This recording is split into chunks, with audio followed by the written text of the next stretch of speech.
After turning the pay-per-view technical issues into record viewership last week, the momentum was rolling during the week with the company doing unprecedented ticket sales for weekly TV shows. With plans for a big December with several stadiums Nitro shows coming up, WCW put tickets on sale for domes at St. Louis and Houston, and within a couple days already sold over 40,000 tickets for the shows, on pace to set the company's gate and attendance records. With that happening next month, it was a very different crew for WCW on November 2nd as the company set up 2 matches in the unopposed hour. Booker T came out for a promo making his return since being attacked and doing an injury angle on August 24th, revealing that the person who attacked him backstage was Scott Hall, challenging him for a match later tonight. The other match was Bret Hart against Lex Luger, with Bret bailing out of the match claiming injury, saying that the doctor won't clear him to wrestle, ending up with Luger putting him in the rack.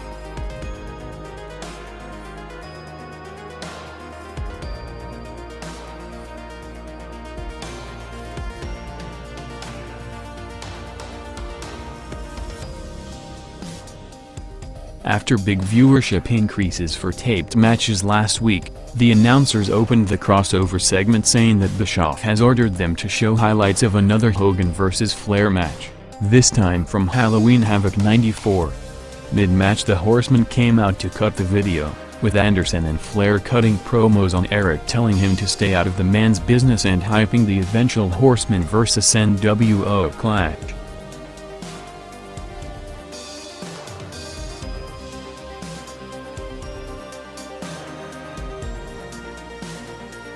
After last week's Shane turn, the company built to Raw as the possible passing of the torch from Vince to Shane, with Shane potentially taking over the company tonight if Vince quits. Shane came out and introduced Austin, but before a word was said a limousine entered the building with Vince immediately coming out, putting an end to his retirement talk saying that the only way he will ever step down as the chairman of the organization is the day he dies, relieving Shane of his corporate role and making him a referee, while booking Bossman as Austin's opponent for the Survivor Series tournament. Starting a show-long angle to re-establish Vince with major heel heat of him confronting numerous people throughout the show, and promising that someone will pay tonight for what he went through in the last week inside a cage.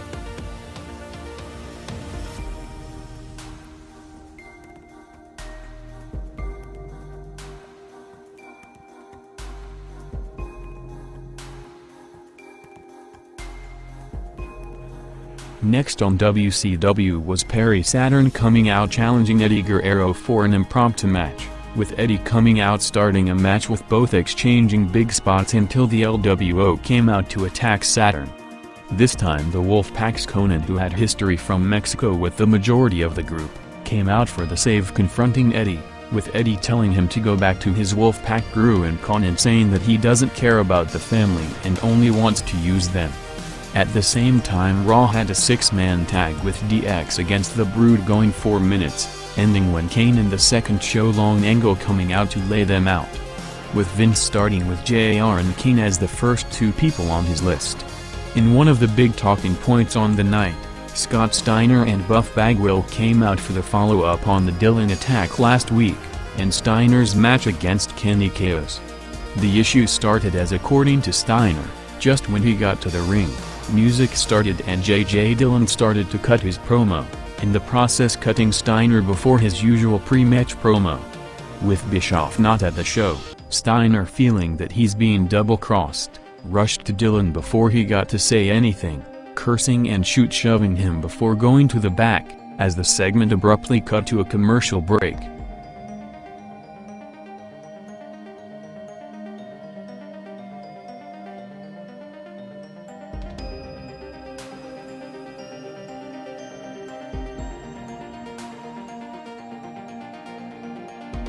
McMahon's run continued. After going through all 3 announcers, Vince met Jim Cornette backstage telling him to get on with the times, get rid of the over-the-top jackets and stop with his 80s wrestling crap or he's going to get the hell out of the company. The next one was unexpected as Shaquille O'Neal, who came to Houston's Compaq Center to watch the show and visit backstage, was asked by Russo and Ferrara to take part on the show, doing a segment with him watching the monitor backstage and Vince telling him to get out of the building.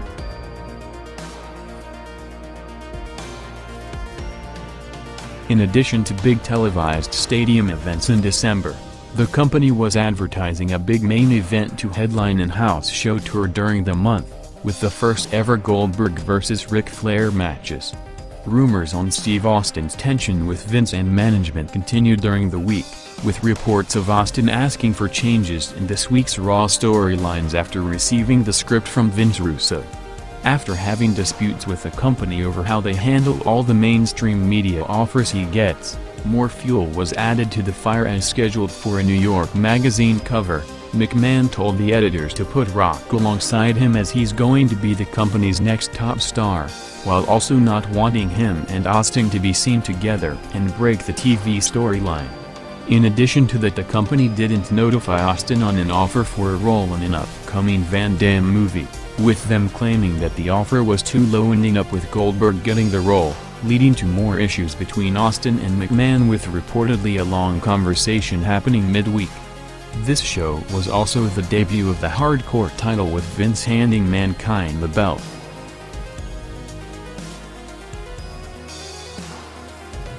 Raw's peak quarter of the night was next for the promoted Rock vs. Ken Shamrock match, drawing a 5.3 rating at the top of the hour.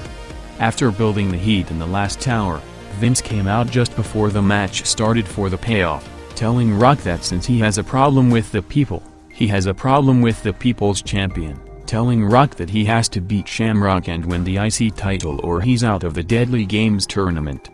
Rock and Shamrock, who had a long program since the start of the year, went 8 minutes putting on a pay-per-view effort in one of their best matches of the series, ending up with Rock having the match won until Shamrock hit him with the chair for the DQ, with McMahon officially taking Rock out of the tournament as the build-up to Survivor Series went to the next level 13 days before the pay-per-view.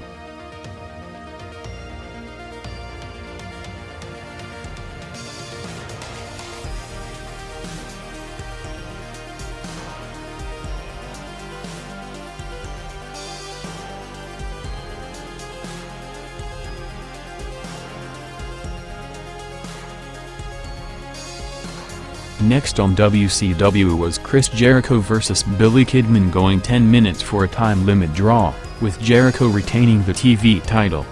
JJ Dillon then came out to complete the Steiner angle that ended in chaos an hour ago. Rock was in the locker room searching for McMahon, who called the police, telling the cops that Rock has threatened his life and is destroying property.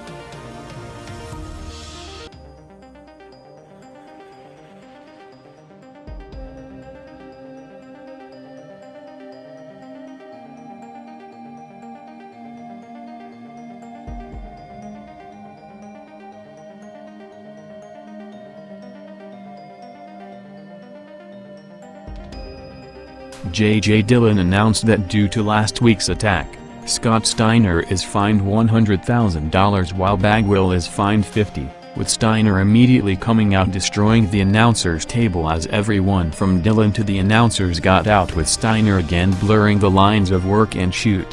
Steiner then went to the ring with Bagwell trying to calm him down, with Steiner cutting an aggressive promo on WCW management while cursing throughout, saying that some people in the back only get TV time because of politics, but he will never need to do it as he's the man. With Steiner, as often happened during his run, put on a performance so believable that made everyone from viewers to the back ask what was really going on out there. The segment, along with the promoted Scott Hall vs. Booker match, peaked the night for WCW with a 4.2 rating.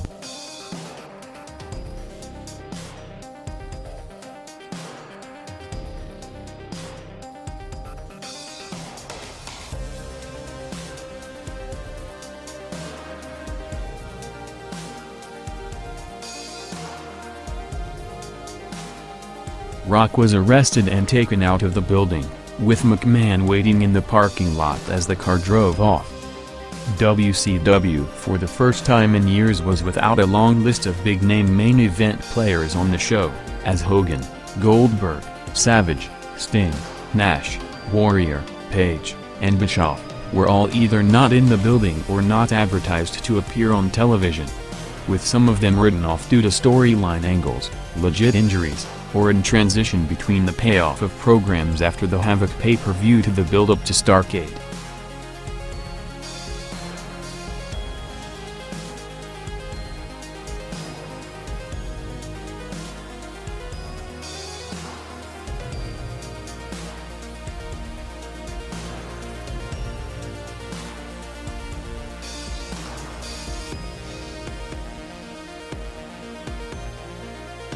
Vince came out for the cage match segment revealing that his own group is going to pay, ordering Bossman to lock himself inside the cage with Patterson, Briscoe and Slaughter, saying that they will not run away like they did before and from now on it's all about McMahon's Law.